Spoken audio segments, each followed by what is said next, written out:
Olá, começa agora o programa Entrevista aqui na programação da FURG TV. Este ano, em 2016, teremos uma novidade para você, telespectador. O programa deixou de ser quinzenal para ser semanal, ou seja, ele vai acontecer toda a semana, de 4 a 5 vezes por mês, aqui na programação da FURG TV.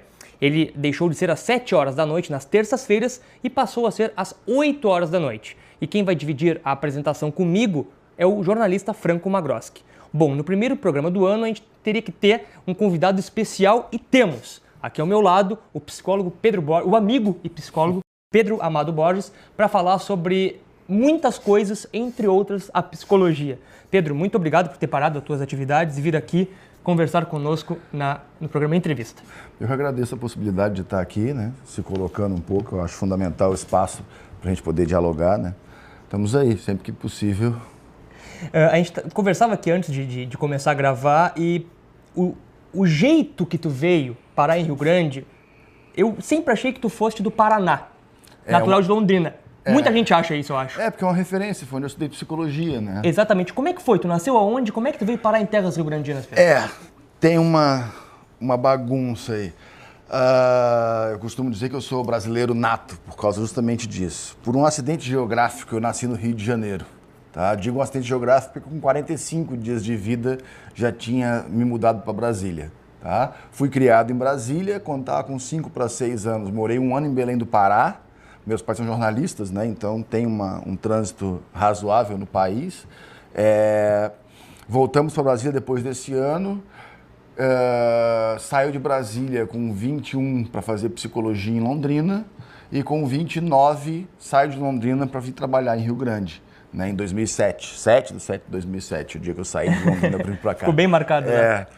Porque ficou cabalístico, né, o 777. E realmente é uma caminhadinha. Eu acho que é uma das coisas que influencia muito a minha formação é essa visão multicultural que fez muito parte da minha vida, né? Além do fato de ter morado em alguns lugares do país, meus pais, até por serem jornalistas, por trabalharem muito com a sociedade, com o meio, né, a gente sempre viajava muito de carro. Né? Eu gosto muito de viajar de carro muito por conta disso também. Né? Por uma prática de andar por aí, de parar em pequenos povoados, em pequenas cidades, né? A viagem, como acaba sendo longa em muitos não é de ponto a ponto, né? Tu acaba conhecendo vários lugares no caminho. Em muitos momentos, viajando com meus pais, a gente achava um lugar interessante para ficar e mudava todo o roteiro da viagem para poder ficar mais tempo naquilo. Enfim, né? Toda uma questão de conhecer o povo brasileiro. Né? Eu vim para o Rio Grande do Sul, na verdade... Assim como com a psicologia, eu sempre tive um certo encanto com o Rio Grande do Sul. Eu aprendi a tomar chimarrão, por exemplo, em Brasília, ainda guri, né? Em Brasília tem todo ano a Festa dos Estados, em que eles reúnem num galpão gigantesco no Parque da Cidade, em Brasília, e se juntam com representantes de todos os estados do país. E eu, desde pequeno, frequentava a Feira dos Estados com meus pais e enquanto eles ficavam dando volta na feira, eu ficava sentado com os gaúchos tomando chimarrão. Era teu destino, viu? Já naquela época. Então já existia uma vinculação com a cultura gaúcha, né? Desde muito pequeno.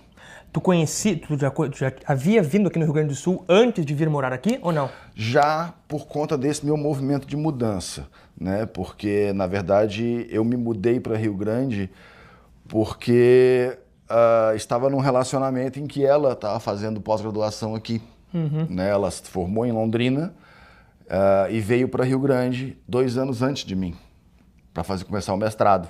E nesse período foi que eu conheci, não só o Rio Grande do Sul, como o Rio Grande, né? Que eu não conhecia. Aí, quando eu me formei 2 anos depois, que coincidiu com o término do mestrado dela, eu fiquei imaginando que ela fosse terminar o mestrado e voltar para Londrina. Sim. E aí consegui emprego em Londrina, foi o começo de 2007. Porque logo que tu te formas, existe uma confusão pós-formado, né? Tu deixa de ser alguma coisa para ser o mais novo desempregado do país. Né? Então esse é um momento meio bagunçado. Transitório. É uma correria, uma desorganização, enfim, faz parte. E daí, nesse processo, ela passou no doutorado aqui. Falei, bom, né? não dá mais pra gente ficar nessa Esse vai e vem, né? porque se tu contar de 2005 a 2007, contando com a minha viagem de mudança pra cá, foram 17 viagens a Rio Grande. Nossa. Em 2 anos, né? Então já não estava mais suportável essa distância toda. E aí eu resolvi então me mudar para Rio Grande. Foi nessa que eu embarquei e mudei. O engraçado é que pouco tempo depois que eu tinha me mudado para Rio Grande, eu fui em visita à minha tia-avó, que morava em São Paulo, hoje ela é falecida. E aí conversando com ela, ela me falou, mas eu sei porque tu tá em Rio Grande. Eu falei, como assim? O meu avô, o meu pai é rio-grandino. Eu, como assim? E tu não sabias disso? Não, depois disso, eu e minha mãe aqui fomos no cartório e conseguimos, inclusive, achar a certidão de nascimento desse meu bisavô. O vínculo já era quase genético, né, digamos assim.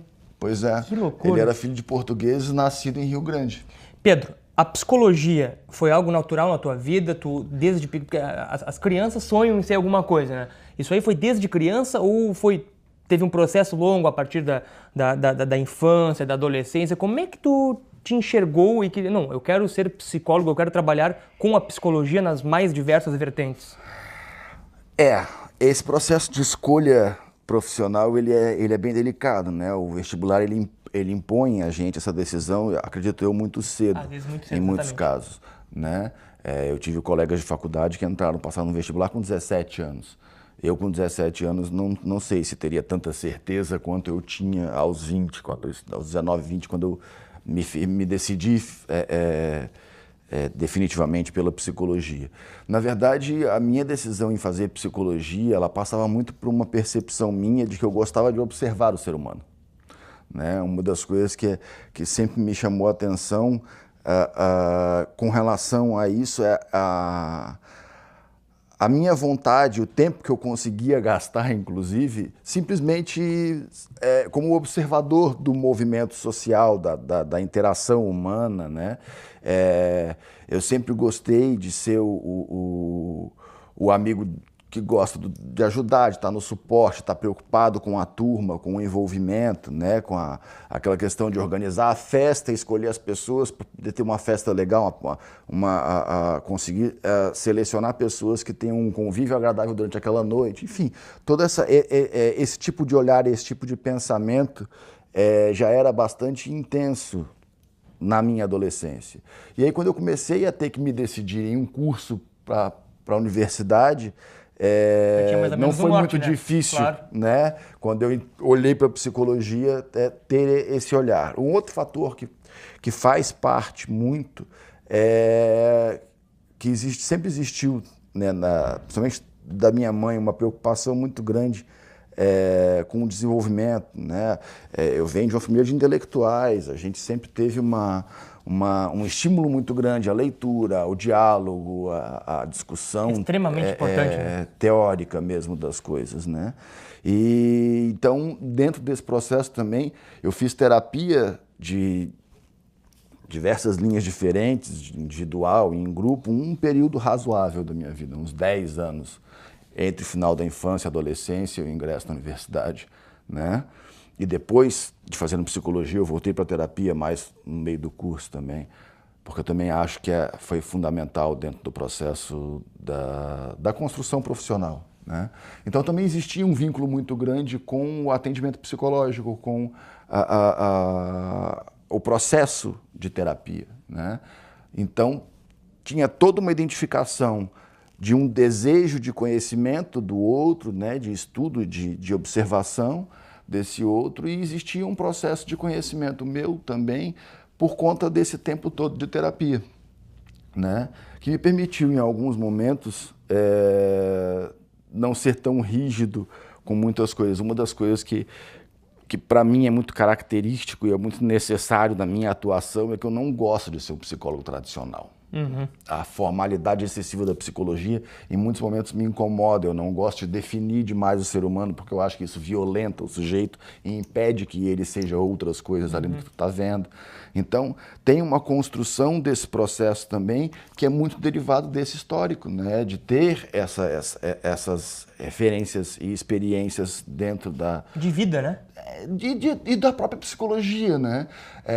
Não tem como fazer terapia sem em algum momento se colocar no lugar do terapeuta, né? E aí essa troca de olhar e essa suposição também me agradavam. Também foi uma coisa que foi muito forte na minha escolha quando eu decidi fazer psicologia. Tu falaste da psicologia tradicional e a gente vai falar bastante sobre o Centro Pop, sobre o atendimento à população de rua no segundo bloco, mas eu queria que tu ainda mantenha um consultório particular, né? De uma forma mais tradicional. Sim. Qual é a principal diferença, Pedro, de trabalhar numa sala e de trabalhar muitas vezes em loco na rua, numa abordagem? Qual é a diferença na profissão que tu enxerga? Olha, assim, a diferença técnica ela é muito grande. Tá? Dentro do enquadre da clínica, com um espaço mais determinado, um espaço em que eu escolho quais são os estímulos que estão ali dentro, né? Quais são os quadros que estão na parede, né? Tudo que vai se passar ali dentro tem uma organização. Assim como tu organiza o programa de entrevista, tu tem um espaço para tu trabalhar, o visual, que vai ser, né? A clínica tem muito isso e tem muito uma questão do processo individual, né, de um olhar mais específico e pontual dentro da história do sujeito, né, e um aporte em um trabalho mais específico e em muitos momentos não tão abrangente. Porque quando tu trabalha, que é o trabalho mais próximo do que eu desenvolvo no Centro Pop ou desenvolvia no CAPS AD, tu trabalha muito mais as questões sociais no momento. No atendimento individual, tu tem uma limitação de estar em um diálogo. São duas pessoas conversando, tu não tem como fugir muito daquela troca, né? Quando tu está num espaço aberto, ou na rua, ou mesmo dentro do dispositivo, no espaço de grupo, né? Ou no pátio conversando, tu tem toda uma interação muito diferente e todo um trabalho dentro do treino social, do diálogo social, da intervenção dentro dos processos, que ao mesmo tempo que enriquece por um lado, traz toda uma diferença de atuação, né? Não que o trabalho da clínica seja pobre, não é isso, entende? Simplesmente o que enriquece os dois momentos é diferente. Dentro da clínica eu dependo muito da situação do sujeito e da história do sujeito para enriquecer o processo. Quando eu estou no processo social, o processo social por si ele é muito rico. Então, tu não precisa produzir tanta interferência dentro do processo. Tu usa muito mais as interferências do meio e as interferências sociais, as relações sociais para trabalhar, do que na clínica. A clínica tu tem uma relação social muito estabelecida, muito, muito direta. E tem uma outra diferença que para mim é crucial. Dentro do Centro Pop eu não preciso chegar dizendo que eu sou psicólogo. Teve muito usuário... O início já é diferente, né? Teve muito usuário do Centro Pop que foi descobrir que eu era psicólogo do Centro Pop 3 meses depois, estava conversando comigo. É mesmo? Porque eu nunca fiz questão de chegar dizendo, eu sou psicólogo, vamos trocar ideia. Sim, dá um carteiraço, né? Não. Na clínica não tem isso. As pessoas me procuram porque eu sou psicólogo, já me colocam naquele lugar. Claro. Né? Dentro do contexto, é isso que eu te falo, que dentro do contexto social tu usa outras ferramentas que te permitem, muitas vezes, surpreender o sujeito, por exemplo. Porque tu já está fazendo intervenção com ele, já está guiando o processo, olhando a história, né? Tendo uma troca com ele de suporte, que muitas vezes ele não reconhece como sendo trabalho do psicólogo, mas tu está ali costurando, trabalhando. Quando ele se dá conta que tu é o psicólogo, muitas vezes muda o processo. Por ele passar, inclusive, a reconhecer o trânsito até ali, por exemplo. Claro. Então o que ele estava fazendo, o que ele estava vindo puxar conversa, me enjoar, todo dia que eu chego aqui ele vem trocar ideia, é porque ele é o psicólogo. Bom. Sim. Tá, então isso pode ser psicologia, né? Eu acho muito interessante porque como eu não faço questão de ter a salinha fechada, ou de que o atendimento seja, né, interno, como eu digo, tu tem uma gama de opções de atuação muito mais ampla e um leque de possibilidades muito maior, que eu acho que enriquece muito o processo, né? Na clínica eu tiro o sujeito da vida dele para fazer uma pausa e sentar ali para conversar comigo. Na prefeitura, no Centro Pop, no CAPS AD, enfim, nas abordagens, eu que vou para o ambiente do sujeito ou que vou buscar uma forma de chegar naquele ambiente, né? Pedro, o papo está muito bom, a gente precisa fazer um intervalinho. Tranquilo. Eu convido os telespectadores da FURG TV a continuarem conosco e já a gente já volta com mais papo, principalmente sobre o Centro Pop, com o Pedro Borges, psicólogo Pedro Borges, aqui na FURG TV. Já a gente já volta.